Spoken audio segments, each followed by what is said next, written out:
साथ मैं हूं शिप्रा झा। बुलेटिन की शुरुआत करेंगे बड़ी खबर के साथ और बड़ी खबर लातेहार से है, जहां पुलिस ने 10 लाख के इनामी जोनल कमांडर चंदन सिंह उर्फ खेरवार उर्फ संजीवन को गिरफ्तार कर लिया है। पुलिस ने इसके पास से 2 इंसास राइफल, 370 जिंदा कारतूस, पिट्ठू, वॉकी टॉकी सेट और मैगजीन पाउच समेत अन्य सामान बरामद किए। हेरहंज थाना पुलिस ने भाकपा माओवादी नक्सली को गिरफ्तार किया है। गिरफ्तार नक्सली जिले में हत्या, अपहरण, आगजनी समेत कई घटनाओं में शामिल था। नक्सली छोटी बड़ी 70 घटनाओं में शामिल था। जिले में इसके खिलाफ 65 से ज्यादा मामले दर्ज हैं। यह इनामी नक्सली है, 10 लाख का इस पर इनाम है। इस पर 65 से ज़्यादा कांड लंबित है। कुछ एक मैं समझता हूँ ये कांडों की संख्या बढ़ सकती है। और इनके पास से ये 2 इंसास राइफल, 370 चक्र उसकी गोलियाँ, 2 वॉकी टॉकी, अन्य साहित्य भी और बहुत सारे लिटरेचर बरामद। चंदन खेरवार को अरेस्ट किया है। ये जोनल मेंबर है, 10 लाख का इनामी है। और जो छोटू खेरवार का दस्ता है, इसमें सौरभ मार्कस लीड करता है। तो इनका दस्ता पिछले कुछ दिनों से हेरहंज, मनिका और आसपास के क्षेत्रों में भ्रमणशील था। तो लगातार हम लोग इसमें कार्रवाई कर रहे थे और एक स्पेशल अभियान टीम बनाई गई थी। तो हमारी टीम ने कल अभियान के दौरान चंदन को गिरफ्तार किया। उसके बाकी लोग तो भाग गए, मगर उसके पास से 2 इंसास राइफल, 370 राउंड गोली भी मिला है। और बड़ी खबर रांची से, जहां अब तक 3 शव बरामद किए गए हैं। हटिया डैम से महिला का शव बरामद किया गया है। गैतल सुध डैम से पुरुष का शव मिला है और बुंडू तालाब में भी एक पुरुष का शव बरामद किया गया है। राजधानी में 3 शव एक साथ एक दिन मिलने से लोगों के बीच हड़कंप मचा हुआ है।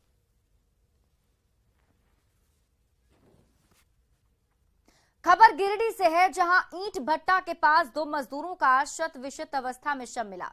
तीसरी प्रखंड में खटपोक पंचायत के बागमारी गांव की घटना है। 2 शव मिलने से पूरे इलाके में सनसनी है। वहीं परिजनों का रो रो कर बुरा हाल है। मृतक मजदूर की पहचान सिकंदर यादव और संजय राय के रूप में की गई।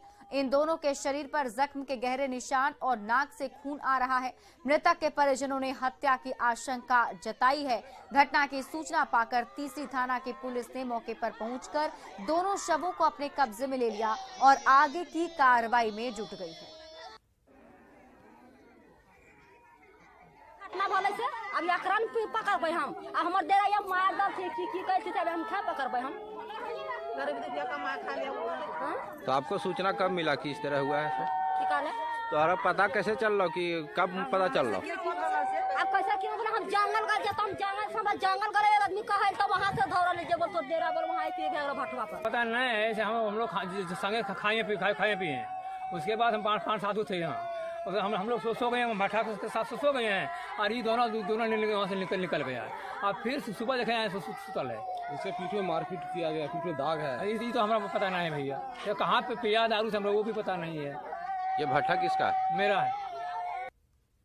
गिरिडीह जिले में तीसरी प्रखंड के बाद कुछ ही घंटों के अंदर गावा प्रखंड के परसौनी में भी 2 मजदूरों का शव मिलने से सनसनी फैल गई। अवैध रूप से संचालित ईंट भट्टा में काम कर रहे 2 मजदूरों का शव मिलने के बाद इलाके में कई तरह की चर्चाएं शुरू हो गई हैं। कुछ ही घंटों के भीतर 4 मजदूरों का शव मिलने के बाद कई सवाल उठ रहे हैं। गावा पुलिस ने शव को परिजन की अनुमति के बगैर पोस्टमार्टम के लिए भेज दिया, जिसके बाद परिजन आक्रोशित हैं। ग्रामीणों ने सड़क जाम कर प्रदर्शन किया है।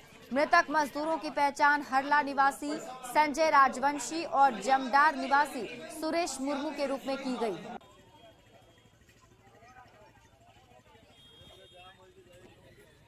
हम लोग तो कोई किसी को पता नहीं, गाँव में कब आपको सूचना मिला?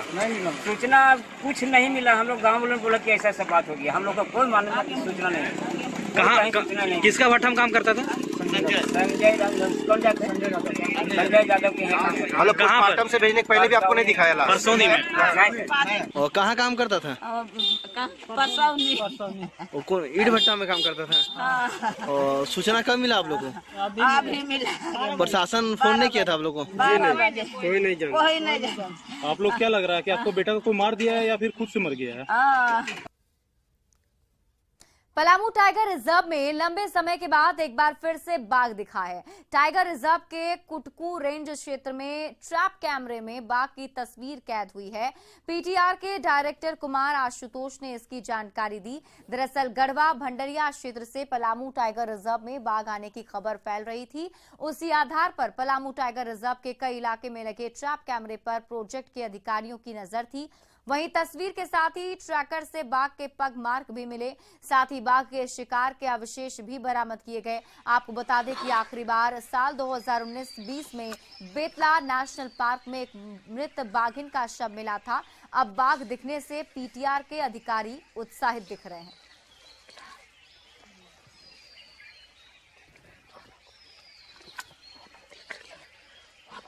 झारखंड में युवा आंदोलन की राह पर है। 21 मार्च को विधानसभा घेराव और रैली को लेकर राजनीति गर्म है। कांग्रेस के प्रदेश कार्यकारी अध्यक्ष बंधु तिर्की ने कहा कि युवाओं को राजनीतिक दलों के झांसे में आने से बचने की जरूरत है। राज्य सरकार ने वैकल्पिक व्यवस्था की है।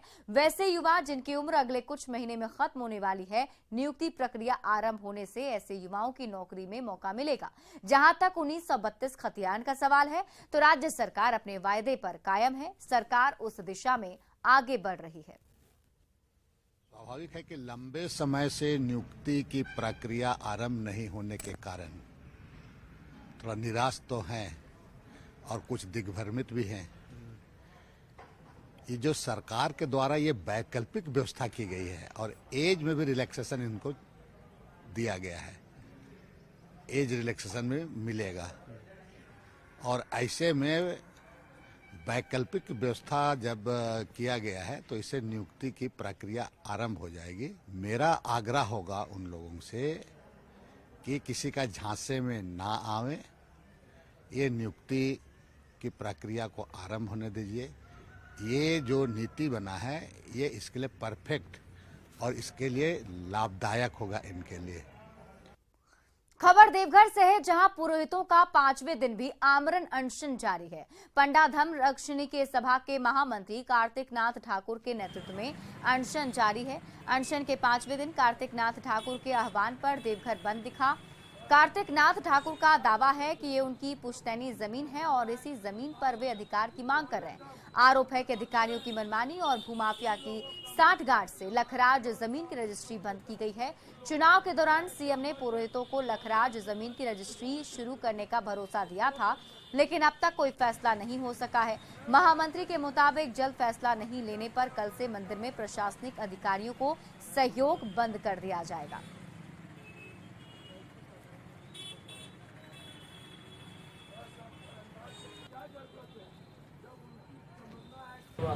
तो इसके बाद कुछ और कड़ा निर्णय लिया जाएगा।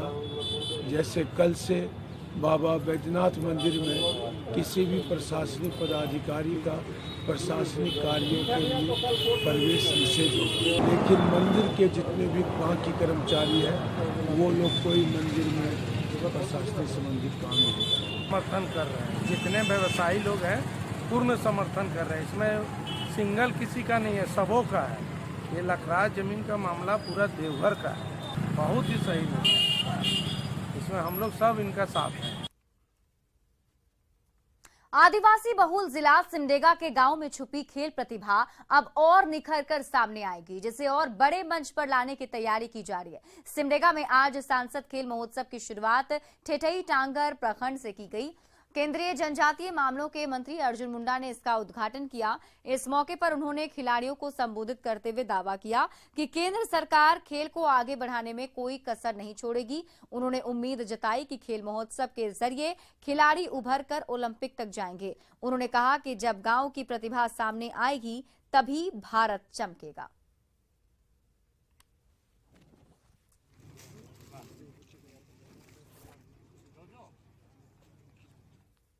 नेशनल लेवल में, स्टेट लेवल में, पंचायत से लेकर के डिस्ट्रिक्ट लेवल में, सारे जगहों में, क्योंकि अल्टीमेटली भारत गांव का देश है तो गांव में प्रतिभाएं छुपी हुई है। उस प्रतिभा को उभार करके जब हम सामने लेकर के आएंगे तो भारत चमकता हुआ दिखाई देगा और वो सबका प्रयास दिखाई देगा, सबका विश्वास दिखाई देगा कि आओ हम सब मिल करके हम न केवल इस बात को ये करें कि हम सरकार में हैं, सरकार चला रहे हैं, बल्कि सरकार आपकी है। आप जैसे लोगों के माध्यम से ही सरकार को अच्छा काम करने का यदि मौका मिला है तो हमें अपने हाथों से इस देश को बनाने के लिए आगे भी लगातार प्रयत्न जारी रखना पड़ेगा। सिमडेगा में ठिठई टांगर प्रखंड के मेरोम डेगा में सांसद जन पंचायत का आयोजन किया गया। इसमें केंद्रीय मंत्री अर्जुन मुंडा ग्रामीणों के साथ संवाद करने पहुंचे थे। इसमें मंच छोड़कर केंद्रीय मंत्री जमीन पर बैठे। उन्होंने कहा कि गांव के विकास के लिए जितना पैसा चाहिए उतनी मदद करने के लिए केंद्र सरकार तैयार है। केंद्रीय मंत्री ने अधिकारियों से योजनाओं की जानकारी ली, साथ ही किसानों को कृषि कार्य के लिए प्रेरित करने के साथ ही पानी बर्बाद नहीं करने का भी संकल्प दिलाया। उन्होंने केंद्र सरकार से पैसे मिलने के बाद भी राज्य सरकार पर खर्च नहीं करने का आरोप भी लगाया। इस मंच के बीच में आवे, उनका से पहले एक जोरदार नारा बोली और दूसरे तरफ से सीओ। गुमला में सैकड़ों ऐसे विद्यालय भवन हैं जो लंबे समय से अधूरे पड़े हैं। इससे बच्चों की पढ़ाई बाधित हो रही है और इस बात की जानकारी मिलने पर डीसी ने उत्क्रमित उच्च विद्यालय अरमई का निरीक्षण किया। इस दौरान स्कूल के पीछे बने अधूरे स्कूल के स्ट्रक्चर पर उनकी नजर पड़ी। स्कूल का निर्माण 10 साल पहले शुरू हुआ था, लेकिन ठेकेदार की असामयिक मौत से काम अधूरा रह गया। उन्होंने बिल्डिंग का निरीक्षण किया, साथ ही बचे हुए काम का आकलन किया। डीसी ने अधूरे भवन को जल्द पूरा करने का निर्देश दिया, जिससे शिक्षा की स्थिति बेहतर हो सके। उन्होंने इसके लिए प्रशासन की ओर से हर संभव मदद का भरोसा भी दिया।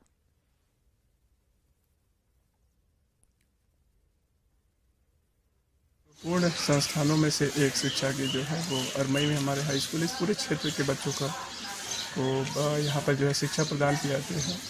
और इन्हीं को देखते हुए आईसीटी की सेटअप भी जो लैब की है वो भी दी गई है। यहाँ पर साइंस लैब की भी जो है सेटअप दी गई है। इसके अतिरिक्त हमारे यहाँ स्मार्ट क्लासरूम का भी सेटअप है, बेंच डेस्क की प्रोविज़न है नए तरह की, वो सब दी गई है। कुछ एक कमियाँ जो है इंस्पेक्शन में ज़रूर है जो दिखती हैं, और उन चीज़ों पर जो है हम लोग प्रस्ताव देखते हैं किस प्रकार से जल्दी इनको वो सुविधा दे सकें। झारखंड के रांची, जमशेदपुर और गिरिडीह के बाद अब गढ़वा में भी जैविक खाद तैयार होगा। गढ़वा नगर परिषद करीब 5 करोड़ की लागत से फिकल स्लज ट्रीटमेंट प्लांट लगाएगा। इसका मुख्य उद्देश्य सेप्टिक टैंक के गाद से जैविक खाद बनाना है।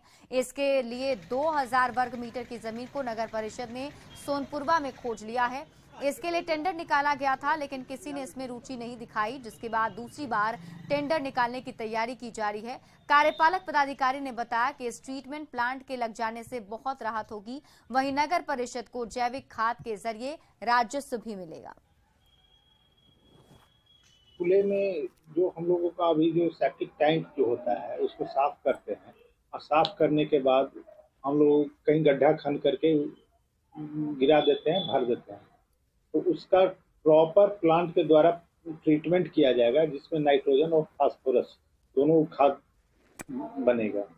और खाद बनेगा और वो मार्केट में सेल भी होता है। हम लोग हैदराबाद में देखे हैं, बेंगलोर में भी देखे हैं। उसी के तर्ज पर यहाँ लोगों का प्लांट लगने जा रहा है। देवघर में उड़ान कार्यक्रम का आयोजन किया गया, जिसमें हजारों की संख्या में प्रतिभागियों ने भाग लिया। इस दौड़ की शुरुआत मशाल जुलूस निकाल कर की गई। आरके मिशन स्कूल से शुरू होकर ये मैराथन शहर के विभिन्न चौक चौराहों से होते हुए फिर आरके मिशन स्कूल तक पहुंची। उड़ान मैराथन में शामिल होने के लिए गोड्डा सांसद निशिकांत दुबे पहुंचे। उन्होंने इस आयोजन का मकसद युवाओं में जोश भरना बताया। इस दौड़ में प्रथम पुरस्कार 20,000 रुपए, दूसरा पुरस्कार 15,000 और तीसरा पुरस्कार 10,000 रुपए कैश दिया गया। कि कैसी भीड़ है, कैसा उत्साह है। माननीय प्रधानमंत्री जी जो कहते हैं कि राजनीति से अलग हटकर काम करो, युवाओं के लिए काम करो, उनमें जोश जगाओ, उनमें भावना जगाओ, उनमें देशभक्ति का जज्बा जो है उसको उभारो, तभी देश सुखी होगा, समृद्ध होगा, भारत बनेगा। आज उसी की एक झलक जो है वो देवघर में आपको देखने को मिल रही है, और इसमें जितने प्रतिभागी हैं वो सभी बधाई के पात्र हैं कि हजारीबाग शहर का झील परिसर हृदय स्थली के नाम से जाना जाता है, जहां लोग सुबह शाम घूमने के मकसद से पहुंचते हैं। निगम की ओर से भी झील की साफ सफाई के दावे किए जाते हैं, लेकिन जब आप झील परिसर पहुंचेंगे तो इन दावों की पोल खुलती दिखेंगे। गांधी स्मारक के स्थित झील इतना दूषित हो गया है कि इसकी मछलियां मर गई हैं। वहीं तालाब का पानी भी हरा नजर आता है। इतना ही नहीं, झील किनारे कचरा और शराब की बोतलें फेंकी मिलती है। ऐसे में यहां फैली गंदगी से यहां घूमने आ रहे पर्यटक निराश दिखते हैं। के बाद देखे कि यहाँ गंदगी है तालाब में। तालाब का पानी हरा होल है और देखते हैं कि जहाँ तहाँ शराब का बोतल भी सब बगल में फेंका हुआ है। नगर निगम को इस पर ध्यान देना चाहिए कि इस पर साफ सफाई करने के लिए। का झील परिसर कहीं ना कहीं यह शहर का हृदय स्थल के नाम से जाना जाता है। हम दिखा रहे हैं कि उस झील परिसर में देखिए किस तरीके से गंदगियां का अंबार पड़ा हुआ है, जो साफ तौर पर नगर निगम पर कई प्रश्न जो है खड़ा कर रहा है। हम आपको बताते चले कि यही झील परिसर में हमेशा लोगों का आना जाना लगा रहता है। खासकर सुबह और शाम लोग रिफ्रेश होने के लिए पहुंचते हैं। लेकिन जिस तरीके से पानी में आप हरे रंग के शैवाल देख रहे होंगे, यह कहीं ना कहीं जलीय जीव के साथ साथ अन्य जीवों के लिए घातक साबित हो रहा है, जिसका हम आपको जीता जागता एक तरफ उदाहरण दिखा रहे हैं कि देखिए यह जो है झील की मछली है, तो किस तरीके से गंदे पानी का शिकार होकर इसकी जो है जान चली गई। ऐसे कई ऐसी मछलियां हैं जो इस पानी में कहीं ना कहीं वो मर रही है। तो इससे साफ तौर पर स्पष्ट होता है कि पानी दूषित है और ऐसे में नगर निगम को चाहिए कि इन सभी का साफ कराए, साथ ही साथ अन्य लोगों से भी हमेशा अपील करे कि इस परिसर को स्वच्छ बनाए। गंदगियां को जो है जिस तरीके से लोग फैला रहे हैं उस पर कहीं ना कहीं लगाम लगाना चाहिए, ताकि हजारीबाग शहर हमेशा सुंदर और स्वच्छ हो सके। सुशांत सोनी, न्यूज़ 18 हजारीबाग। जमशेदपुर में जुगसलाई विधानसभा के ट्रैफिक कॉलोनी संजय नगर में रहने वाले लोग परेशान हैं। यहां रहने वाले करीब 300 परिवार अपने हक और अधिकार के लिए पंचायत कार्यालय से लेकर डीसी ऑफिस तक का चक्कर लगाने को मजबूर हैं। उन्हें आज तक सरकार से मिलने वाली सुविधाओं का लाभ नहीं मिल सका है। 40 साल गुजर गए लेकिन लोगों की परेशानी कम नहीं हो रही। रेलवे की जमीन पर बसे होने के कारण ना ही इसे पंचायत अपने अधीन बताता है और ना ही नगर पालिका से अपने अधीन बताता है। लोगों के पास आधार कार्ड, वोटर कार्ड, बिजली बिल, राशन कार्ड भी है, लेकिन विकास का नामो निशान नहीं। संजय नगर में केवल एक चापाकल है जो हमेशा खराब ही रहता है। वहीं सड़क और नाली का अभाव है। परेशान लोगों ने अब मुख्यमंत्री से इलाके की पहचान बताने की अपील की है। और हम लोगों का स्थिति माने ऐसा है कि हम लोग वोट देने के लिए तो सबको ही आ जाते हैं, वोट हम लोग देते हैं और उसके बाद जब मुखिया का समय आता है तो कोई साइन करने के लिए, कोई काम के लिए तो बोलता है जब मेरा एरिया नहीं पड़ता है तो वो बोलेगा मेरा एरिया नहीं पड़ता है। कोई काम हम लोग का नहीं हो पाता है। मैंने इतना परेशानी होता है कोई कार के लिए कि यहाँ वहाँ दौड़ते हैं, फिर भी बोलता लोग कि नहीं वो कोई गिनती में नहीं आता है कि आप लोग को कोई काम हम लोग करें, हम लोग के अंदर में नहीं है। इसीलिए हम लोग का यही मांग है कि हम लोग का भी काम हो। बाल बच्चा गरीब का है, कुछ पढ़े लिख के शिक्षित बने और सुनवाई हम लोग को होगा तभी होगा। ऐसे हम लोग बहुत परेशान रहते हैं। आने वाला दिन मैं ये सबसे ये कहना चाहूंगा, ये सरकार से भी कहना चाहूंगा कि अगर आप वोट की राजनीति कर रहे हैं, लोगों को छलने का काम कर रहे हैं तो ऐसा मत करिए। यहाँ पे स्थिति लोग मर रहे हैं, यहाँ गंदगी फैल रहा है, यहाँ बीमारी फैल रहा है। लोग को यहाँ पे देखने का आवश्यकता है। यहाँ पे वर्तमान विधायक जो जेएमएम के विधायक है उनका भी यहाँ पे ध्यान नहीं है। उनको भी यहाँ से लोगों को मतलब नहीं। खाली वोट जब था तो इस बस्ती में आकर बोल दिए कि इस बस्ती का विकास होगा, मगर वो नहीं आया उसके बाद। और अब फेसबुक के जरिए महिलाओं को स्वावलंबी बनाने का काम किया जा रहा है और ये काम कर रही हैं जमशेदपुर के सुनारी की रहने वाली सुजीता दत्ता। सुजीता ने फेसबुक पर ही महिलाओं को जोड़ने का काम किया और 2 साल से 18 महिला समूह बनाया, जिसमें 100 महिलाएं जुड़ी हैं। सभी महिलाएं घर बैठे विभिन्न तरह के उपहार बना रही हैं और उसे होम प्रदर्शनी लगाकर बेच रही हैं। हम लोग सब लड़की लोग मिलके तो उधर हम लोग लाइव करते हैं ऑनलाइन, तो लाइव के थ्रू सेल करते हैं। और ऐसे ही हम लोग ये जमशेदपुर का ग्रुप है, तो जमशेदपुर का जितना सेलर है सब मिलके हम लोग ये ऑर्गेनाइज कर रहे हैं, ऑफलाइन एग्जीबिशन कर रहे हैं। तो इसमें मिनिमम आज मिनिमम 100 से ऊपर महिलाएं हैं, लेकिन आज एग्जीबिशन करें 18 महिला मिलकर 18। क्या उद्देश्य है? उद्देश्य सब कुछ स्वावलंबी बने, सेल्फ इंडिपेंडेंट बने, यही हम लोगों का ये। दुमका के कन्वेंशन हॉल में 2 दिवसीय लिटरेचर फेस्टिवल की शुरुआत हुई। इसमें देश भर के कई प्रसिद्ध लेखक, साहित्यकार और कवियों के साथ साथ प्रकाशक भी शामिल हो रहे हैं। कार्यक्रम का उद्देश्य स्थानीय स्तर पर साहित्य को बढ़ावा देना और साहित्यकारों और लेखकों को अपनी प्रतिभा का प्रदर्शन करने के लिए मंच प्रदान करना। इस महोत्सव के जरिए झारखंड की उपराजधानी में अगले 2 दिनों तक साहित्यिक रचनाओं की बयान है, जिसका विमोचन हमारे अतिथिगणों के करकमलों के द्वारा किया जा रहा है। युवाओं एवं विद्यार्थियों के लिए यह एक सुनहरा अवसर है सीखने का और साहित्य के विभिन्न पहलुओं से जुड़कर अपने ज्ञान को बढ़ाने का। यह एक चर्चा परिचर्चा का समागम है जिसमें लोग अपने विचारों को साझा करने के साथ साथ प्रश्न भी पूछ सकते हैं। ऐसे सुनहरे अवसर का लाभ सभी लोगों को लेना चाहिए ताकि ज्ञान का प्रकाश जनमानस के कोने कोने तक पहुंचे।